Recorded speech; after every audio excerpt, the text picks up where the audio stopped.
नमस्कार, अपना बिहार देख रहे हैं आप। आपके साथ मैं हूं शिप्रा झा। बुलेटिन की शुरुआत करेंगे बड़ी खबर के साथ। बड़ी खबर समस्तीपुर से है, जहां मामूली विवाद में दो पक्षों में मारपीट हो गई। एक दूसरे पर लाठी डंडे से हमला कर दिया गया। हिंसक झड़प में 9 लोग घायल हो गए, 4 लोग गंभीर बताए जा रहे हैं। रास्ते पर पानी फेंकने को लेकर दोनों पक्षों के बीच विवाद हुआ, जिसके बाद दोनों ही पक्ष एक दूसरे के खून के प्यासे हो गए। खानपुर थाना क्षेत्र के रेवरा पंचायत की घटना है, जहां दो पक्ष आपस में भिड़ गए। फिलहाल घायलों का स्थानीय अस्पताल में इलाज चल रहा है। दोनों पक्षों ने थाने में शिकायत दर्ज करवा दी है। बात नहीं लेता, हम चलिए खाए घर पर खाए दिए, दूरा कभी हट के खाए दिए तो हल्ला सुनिए खाना पर से उठ के हम चल गए खाना। के बाद जा हम जाए कि हमरा पर लाठी चला कि हमने पूछो ना, हमरा कुछ नहीं एना के खाली बदल। और दिल्ली में अररिया के मजदूरों की मौत हो गई है। निर्माणाधीन बिल्डिंग के ढह जाने से 2 मजदूरों की मौत हो गई। अररिया के रहने वाले दोनों मजदूर बताए जा रहे हैं, जिनका नाम नसीम और बिलाल था। हादसे में 1 दर्जन मजदूरों के घायल होने की भी खबर है। घायलों का दिल्ली के स्थानीय अस्पताल में इलाज चल रहा है। फोन आया था उसका दिल्ली से, अपना पत्नी से वो बात किया था तो ठीक था। फिर कहा कि हम लंच में बात करेंगे। उसके बाद जो है वो वहीं पे जो है वो मकान जो धंसा नीचे तरफ, फिर ऊपर से जो है सिले वो छत गिर गया। और उसके बाद फिर फ़ोन आया वहाँ से, दूसरा आदमी फ़ोन किया कि ऐसा ऐसा घटना वहाँ से हो गया दिल्ली में। बेतिया से बड़ी खबर है। मझौलिया में बोलेरो और बाइक की टक्कर हो गई है। 2 बाइक सवार की घटना स्थल पर ही मौत हो गई। तो बेतिया से आपको एक खबर बता रहे हैं, मझौलिया में बोलेरो और बाइक की टक्कर हो गई, जिसमें 2 बाइक सवार की घटना स्थल पर ही मौत हो गई है। मृतकों में एक पुरुष और एक महिला शामिल हैं। ईद के कपड़े सिलवाने के लिए दोनों जा रहे थे। पूर्वी चंपारण के सुगौली के रहने वाले दोनों बताए जा रहे हैं। नवादा में चोरों के हौसले बुलंद हैं। पोस्टमार्टम रोड से चोरों ने एक बाइक की चोरी कर ली है। चोरी की ये पूरी घटना सीसीटीवी कैमरे में भी कैद हो गई। हालांकि चोर का सुराग अभी तक नहीं लग पाया है, लेकिन जो सीसीटीवी फुटेज सामने आया है हम आपको वो दिखा रहे हैं, जिसमें आप देख पा रहे होंगे कि पीला कपड़ा ओढ़े हुए ये जो चोर है वो बाइक को आसानी से वहां से लेकर फरार हो जाता है। और पटना से बड़ी खबर आपको बता दें, पटना में सीटेट और बीटेट अभ्यर्थियों का हंगामा हुआ है। नियोजन प्रक्रिया में देरी से छात्र नाराज हैं, जिसको लेकर शिक्षा मंत्री के आवास का घेराव करने के लिए छात्र निकले थे। लेकिन सचिवालय के पास जब ये छात्र पहुंचे तो वहां पुलिस ने अभ्यर्थियों को रोक दिया और फिर पुलिस और अभ्यर्थियों के बीच थोड़ी कहासुनी भी हुई। शिक्षक बहाली की मांग को लेकर राज्य भर के शिक्षक अभ्यर्थी पटना पहुंच गए हैं और शिक्षा मंत्री विजय कुमार चौधरी के आवास का घेराव करना चाहते हैं। लेकिन इस बीच पुलिस ने सचिवालय के पास इन्हें रोक दिया है। काफी हंगामा हो रहा है।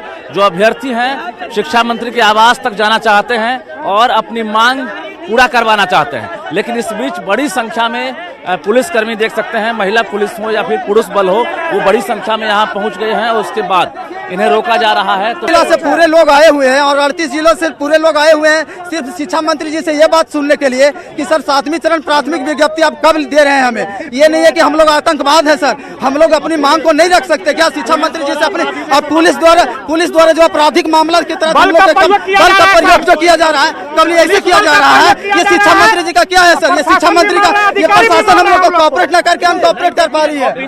तो देखिए मजिस्ट्रेट है यहाँ पर और मजिस्ट्रेट जो है लगातार रोकने का प्रयास कर रहे हैं और अभ्यर्थी मानने को तैयार नहीं है। ये सीधा शिक्षा मंत्री तक पहुंचना चाहते हैं। कुछ महिला अभ्यर्थी उनसे बात करते हैं। क्या डिमांड है?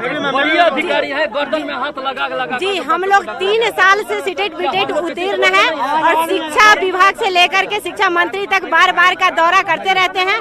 आश्वासन पे आश्वासन दिया जाता है। अपनी मांग को लेके आए थे सर, मैं आतंकवादी नहीं हूँ।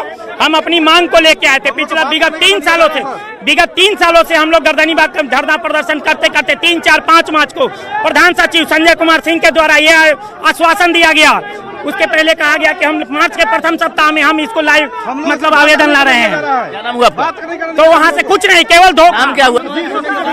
सर हम लोग हम सचिवालय गए थे, बोलते कि हमारे हाथ में कुछ नहीं है, हम क्या करें। ये बोलते कि हम कुछ नहीं है। शिक्षा मंत्री बोलते कि जाओ जब होगा तब देंगे। हम लोग करें तो क्या करें, हम लोग आतंकवादी हैं क्या? नाम हुआ? सर रणधीर कुमार, सीतामढ़ी से। तो ये परेशानी है कि पिछले कई महीनों से जो शिक्षक अभ्यर्थी हैं बहाली की मांग कर रहे हैं, विज्ञप्ति जारी करने की मांग कर रहे हैं, क्योंकि छठे चरण के बाद इन्हें उम्मीद है कि 7वें चरण की विज्ञप्ति जारी होगी। तकरीबन 1 लाख से ज्यादा प्राइमरी के शिक्षकों के पद खाली हैं, लेकिन सरकार अभी तक कोई जवाब नहीं दे रही है।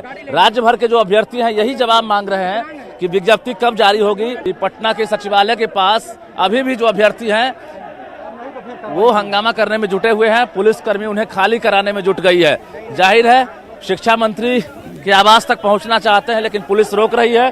पुलिस गर्दनीबाग के लिए जाना कह रही है कि आप गर्दनीबाग जाइए, क्योंकि ये प्रतिबंधित क्षेत्र है। कैमरामैन दीपक के साथ रजनीश कुमार, न्यूज 18 पटना। और छपरा से बड़ी खबर आपको बता दें, प्रेम प्रसंग में महिला ने पति की हत्या करवा दी। अजीतपुर गांव की घटना से सनसनी फैल गई है।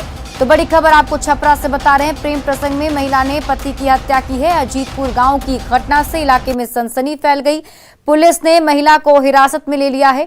हालांकि महिला ने खुद को बेगुनाह बताया है। खाने में जहर देकर मारने का आरोप है।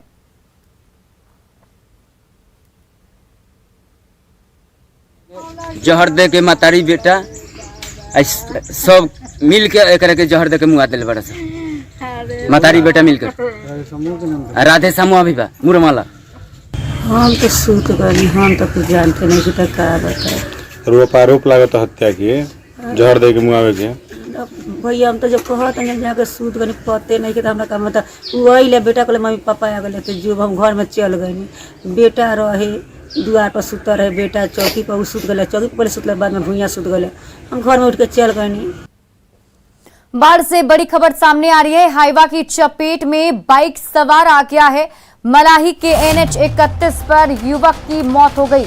मौत के बाद लोग काफी ज्यादा नाराज हो गए और लोगों ने हंगामा किया है। वाहनों को क्षतिग्रस्त भी कर दिया। लोगों ने हाईवा को रात में जलाने की भी मांग की है। देखिए तस्वीरें हम आपको दिखा रहे हैं, वहां की बाढ़ की ये तस्वीर है, जहां घटनास्थल पर फिलहाल हंगामा आक्रोशित ग्रामीणों की तरफ से किया जा रहा है। वाहनों को क्षतिग्रस्त कर दिया गया है। उन लोगों की तरफ से मांग की जा रही है कि हाईवा को रात में सिर्फ चलाने की इजाजत दी जाए। आपको बता दें कि हाईवा की चपेट में एक बाइक सवार आ गया, जिसकी घटनास्थल पर ही मौत हो गई। उसके बाद लोग काफी ज्यादा आक्रोशित हो गए और हंगामा कर रहे हैं।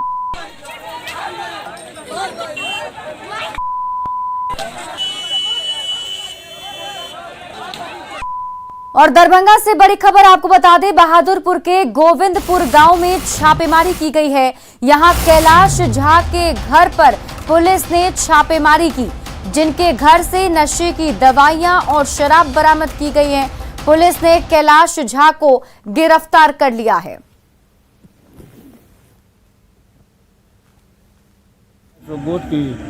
शराब ये सब नशीला पदार्थ बिकता था। बहादुरपुर आके अपना छापा मारा है। किनके घर में शराब निकलता था? कैलाश कब से शराब बेच रहा था? ये मालूम है। क्या नाम हुआ आपका? सरोज कुमार चौधरी। क्या क्या बरामद हुआ है इस घर से? और गोटी दारू। गोपालगंज में शातिर अपराधी इन दिनों हथियार चलाने की ट्रेनिंग ले रहे हैं। गोली चलाते हुए बाजाबते वीडियो भी शूट करा रहे हैं, जिसका वीडियो सोशल मीडिया पर तेजी से वायरल हो रहा है। वायरल हो रहे इस वीडियो को संज्ञान में लेते हुए SP आनंद कुमार ने कार्रवाई के निर्देश दिए हैं। आपको रात बता दें कि रात के अंधेरे में सुनसान इलाके में पिस्टल पकड़ने से लेकर ट्रिगर दबाने तक की यहां पर ट्रेनिंग ली जा रही है। सड़क पर बाइक के पास खड़ा जो शातिर अपराधी आपको दिख रहा है, इसका नाम मोहम्मद शाह है, जो मांझागढ़ थाना क्षेत्र के भवानीगंज गांव का निवासी है। बताया जा रहा है कि मोहम्मद शाह हाल ही में साइबर क्राइम के मामले में जेल से बाहर निकला है। हालांकि न्यूज 18 वायरल हो रहे वीडियो की पुष्टि नहीं करता है। गोपालगंज में बाइक चोरी का चौंकाने वाला मामला सामने आया है, जिसका सीसीटीवी फुटेज भी अब सामने आ गया। इसमें साफ नजर आ रहा है कि कैसे चोरों ने पलक झपकते ही बाइक लेकर फरार हो गए। सीसीटीवी में कैद बाइक चोरी की यह घटना नगर थाना क्षेत्र के मारवाड़ी मोहल्ले की है, जहां दिन के उजाले में फटफटिया पर चोरों की नजर है। सामने आए सीसीटीवी फुटेज में नजर आ रहा है कि पीले रंग के शर्ट पहने इस शातिर चोर को देखिए। सड़क पर खड़ी बाइक पर पहले मास्टर चाबी ये लगाता है, वहां पर जाकर चोरी का प्रयास करता है। जब फटफटिया की लॉक नहीं खुलती है तो मोबाइल शॉप की इस गली में घुस जाता है, जहां तीन फटफटिया को देखकर एक के बाद एक लॉक की खोलने की कोशिश करता है। शातिर चोर पहले उजले रंग की इस फटफटिया का लॉक खोलने की कोशिश करता है, लेकिन जब लॉक नहीं खुली तो बाहर निकलकर माहौल देख लेता है। फिर उसी गली में घुस जाता है और आगे खड़ी दूसरी बाइक का लॉक सेकंडों में आसानी से खोल देता है और उसके बाद सड़क पर आकर फटफटिया को चालू करने की कोशिश करता है, लेकिन बाइक चालू नहीं हुई तो पैदल ही उसे लेकर भाग जाता है। बताया जाता है कि मारवाड़ी मोहल्ला स्थित हॉट पॉइंट मोबाइल शॉप में मोबाइल खरीदने ग्राहक आए हुए थे, जहां बाइक शॉप के पास गली में लगाकर खरीदारी कर रहे थे। इसी बीच ये शातिर चोर पहुंचा और आसानी से बाइक चोरी कर फरार हो गया। गया में निरंजना नदी को रिचार्ज करने के लिए विभिन्न देशों के बौद्ध धर्मावलंबियों ने बड़ा अभियान शुरू किया है, जिसके तहत निरंजना नदी के उद्गम स्थल झारखंड के चतरा से बोध गया तक चेक डैम के निर्माण का निर्णय लिया गया। चेक डैम का निर्माण बिना किसी सरकारी मदद से किया जाएगा। इस अभियान में Japan, Thailand, Sri Lanka, Laos, Cambodia, Bangladesh के बौद्ध भिक्षु भी शामिल हैं। इन्होंने निरंजना नदी को सूखने से बचाने के लिए निरंजना नदी के उद्गम स्थल से बोध गया तक की पदयात्रा की। फिर गया के मोहनपुर के कोल्हुआ गांव में चेक डैम का निर्माण भी शुरू कर दिया। बौद्ध धर्मावलंबियों के लिए निरंजना नदी अटूट आस्था का प्रतीक है। भगवान बुद्ध ने इसी नदी में स्नान कर पीपल के पेड़ के नीचे ध्यान लगाया था, लेकिन ये नदी अब साल के ज्यादातर दिनों तक सूखी रहती है।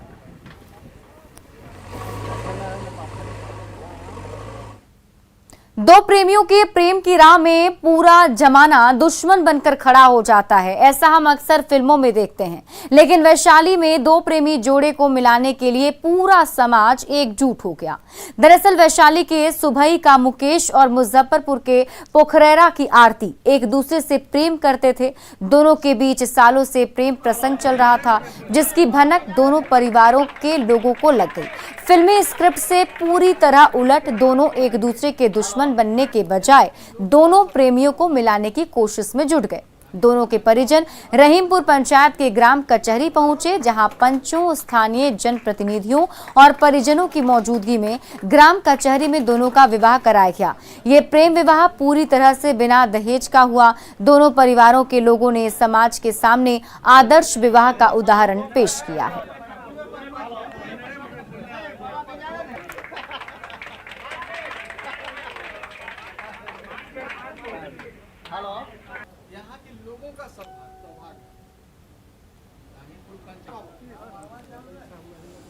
नीतीश और सिर्फ नीतीश। जिस तरह एंटरटेनमेंट और एंटरटेनमेंट से फिल्में चलती हैं, उसी तरह नीतीश और सिर्फ नीतीश के इर्द गिर्द बिहार की सियासत चलती है। यूं कहें कि फिलहाल नीतीश कुमार ही बिहार की सियासत के सत्य हैं। कम से कम 2025 तक तो यही सत्य आपको दिखाई देगा। अफवाह उड़ी और उड़ेगी कि सीएम नीतीश दिल्ली जा रहे हैं, राज्यसभा सांसद बन रहे हैं, उपराष्ट्रपति पद से उम्मीदवार बन रहे हैं, आरजेडी के पाले में जा रहे हैं। लेकिन इसको सिर्फ अफवाह मानिए और इसमें कोई सच्चाई नहीं है। नीतीश कुमार को लेकर जेडीयू और बीजेपी दोनों ने साफ कर दिया कि 2025 तक नीतीश कुमार ही बिहार के सीएम बने रहेंगे। पूर्व डिप्टी सीएम सुशील मोदी और संजय झा ने पूरी तरह से साफ कर दिया कि सीएम नीतीश ही 2025 तक बिहार के सीएम रहेंगे।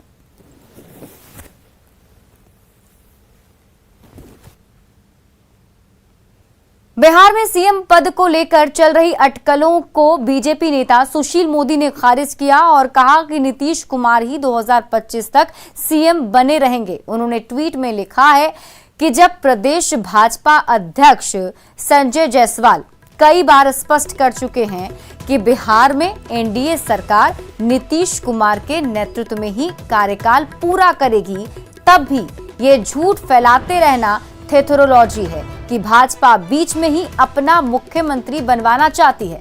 मुख्यमंत्री को लेकर निराधार अटकलबाजी जारी रखना दुर्भाग्यपूर्ण है। इस शरारत का कुछ असर विधानसभा के बोचहां उपचुनाव पर भी पड़ा होगा।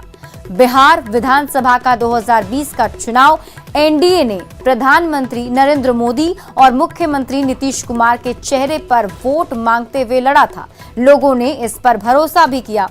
जब एनडीए को नीतीश कुमार के नेतृत्व में काम करने का जनादेश 2025 तक के लिए है, तब किसी किंतु परंतु के साथ बीच में बदलाव का कोई सवाल नहीं है। विपक्ष के पास नीतीश सरकार के विरुद्ध ना कोई ठोस मुद्दा है, ना सदन में संख्या बल है, ना लालू राबड़ी राज की विफलताओं के कारण उनके पास आलोचना का कोई नैतिक बल ही है। ऐसे में वे नीतीश कुमार के पद से हटने की तरह तरह की बेतुकी अटकलों को हवा देकर सिर्फ राजनीतिक अस्थिरता पैदा करना चाहते हैं।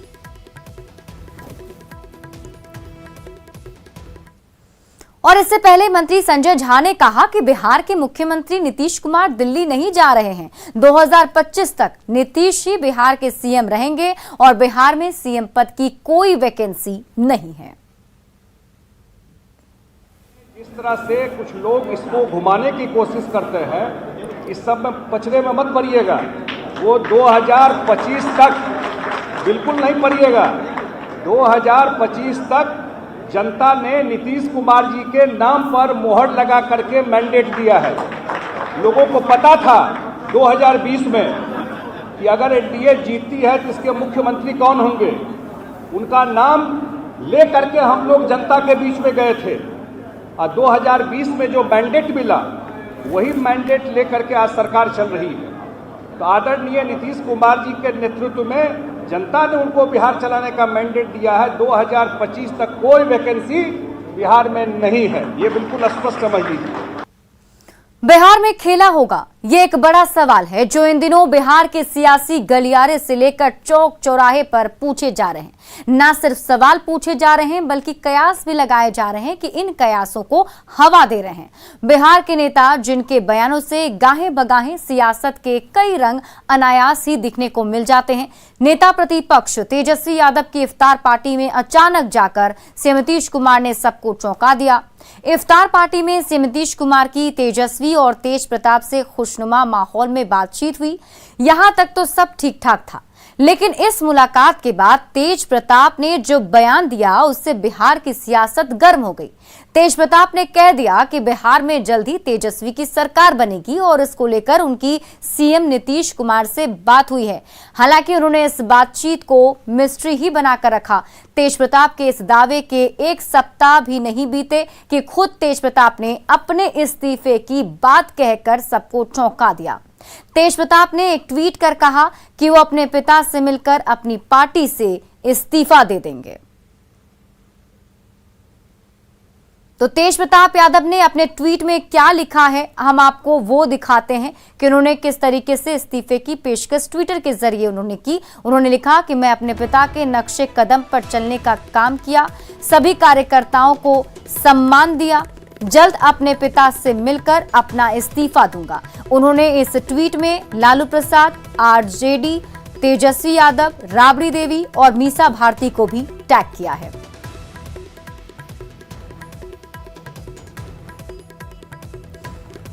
बिहार में हाल के दिनों में लगातार एक के बाद एक कर कई सियासी समीकरण बन रहे हैं। पहले अफवाह उड़ी कि सीएम नीतीश कुमार दिल्ली जा रहे हैं, वो राज्यसभा जा सकते हैं या फिर बीजेपी उन्हें उपराष्ट्रपति पद का उम्मीदवार बना सकती है। हालांकि पहले जेडीयू नेताओं ने और फिर बीजेपी नेताओं ने भी इससे अफवाह बताकर खारिज कर दिया। बाद में खुद सीएम ने कहा कि वो ऐसी बात सुनकर हैरान रह गए। 22 अप्रैल को नेता प्रतिपक्ष तेजस्वी यादव की इफ्तार पार्टी ने नए सियासी समीकरणों को हवा दे दी। उनकी इफ्तार पार्टी में अचानक सीएम नीतीश कुमार पहुंच गए। अगले ही दिन तेज प्रताप यादव ने दावा कर दिया कि उनकी सीएम नीतीश कुमार से बात हुई है और तेजस्वी जल्द ही बिहार के सीएम बनेंगे और अब तेज प्रताप ने अपनी ही पार्टी से अपने इस्तीफे की बात कहकर सबको हैरान कर दिया। जो तेज प्रताप नीतीश कुमार के आरजेडी के पाले में आने की बात कह रहे थे, अब कयास लगने शुरू हो गए हैं कि कहीं खुद तेज प्रताप ही ना जेडीयू में शामिल हो जाएं। लेकिन आपको ख्याल रखना होगा कि ये सिर्फ कयास हैं और इसमें कोई भी सच्चाई नहीं है। बीजेपी प्रवक्ता निखिल आनंद ने कहा कि आरजेडी में कार्यकर्ताओं का सम्मान नहीं, अपमान होता है। राष्ट्रीय जनता दल भेड़ चाल और भीड़ तंत्र की राजनीति करती है। कोई भी पार्टी जो नीति, नैतिकता, सिद्धांत, विचारधारा और संगठन की बुनियाद पर राजनीति करती हो, अपने कार्यकर्ताओं के साथ ऐसी बदतमीजी, ऐसी घटिया हरकत कभी नहीं करेगी। पटना महानगर राष्ट्रीय जनता दल के अध्यक्ष रामराज यादव को जिस तरीके से गाली दी गई, बेइज्जती की गई, नंगा करके पीटा गया, यह अपने आप में बड़ा ही दुर्भाग्यपूर्ण है। और कोरोना वैक्सीन पर आपको बड़ी खबर बता दें, 6 से 12 साल के बच्चों को कोवैक्सीन लगेगी। बड़ी खबर आपको बता रहे हैं, कोरोना वैक्सीन को लेकर ये बड़ी जानकारी सामने आ रही है। 6 से 12 साल के बच्चों को कोवैक्सीन लगेगी। प्रतिबंधित आपातकालीन इस्तेमाल की मंजूरी दे दी गई है। डीसीजीआई ने वैक्सीन के आपातकालीन प्रयोग को मंजूरी दे दी है और अब बच्चों को कोवैक्सीन लगाई जाएगी।